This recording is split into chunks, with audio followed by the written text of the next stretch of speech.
Jadi kalau ada yang mengatakan ini Habib Rizik nih majelis di Petamburan politik melulu ini. Saudara, kita ini semua makhluk politik. Artinya tidak ada satupun warga negara di negara manapun yang tidak tersentuh oleh politik. Buktinya bagaimana? Mari kita lihat. Kita warga negara. Saya tanya, wajib tidak tunduk kepada undang-undang? Kalau melanggar undang-undang dipenjara gak? Dipenjara. Saya tanya, undang-undang siapa yang buat? DPR. DPR lembaga politik bukan? Itu keputusan politik, saudara. Anggota DPR musyawarah membuat undang-undang, diambil keputusan, undang-undang itu diberlakukan kepada setiap negara. Itu putusan politik.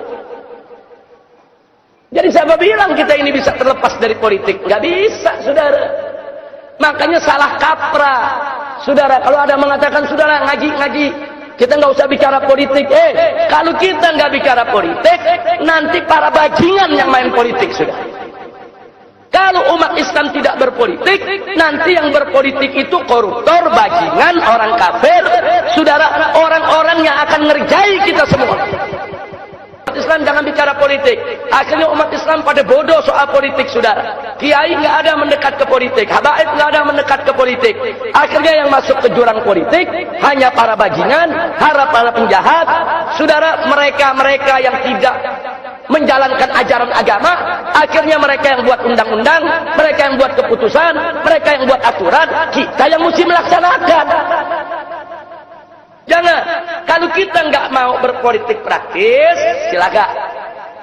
Tapi jangan sampai mengatakan, saya nggak mau bicara politik sama sekali. Nggak boleh, saudara. Nah, jadi sekali lagi ya kawan, jangan sampai kita termakan. Saya tidak suka ikut partai politik, saya nggak mau ikut politik praktis, tapi saya tidak boleh buta politik. Harus tahu politik, harus ngerti politik. Bagaimana politik yang dimainkan oleh musuh-musuh Islam. Sehingga kalau kita tahu langkah mereka, kita akan melakukan langkah-langkah untuk mengkanter dan melawan kejahatan politik mereka. Ya, kira-kira jelas tidak? Nah, seperti sekarang, kita teriak, udah nggak usah ikut politik, udah nggak ikut politik. Besok ini yang akan milih gubernur di Jakarta ini adalah warga, saudara. Anda semua akan ikut sertakan untuk memilih. Begitu Anda masuk TPS, Anda tusuk pilihan Anda sudah berpolitik praktis. Siapa bilang Anda nggak berpolitik?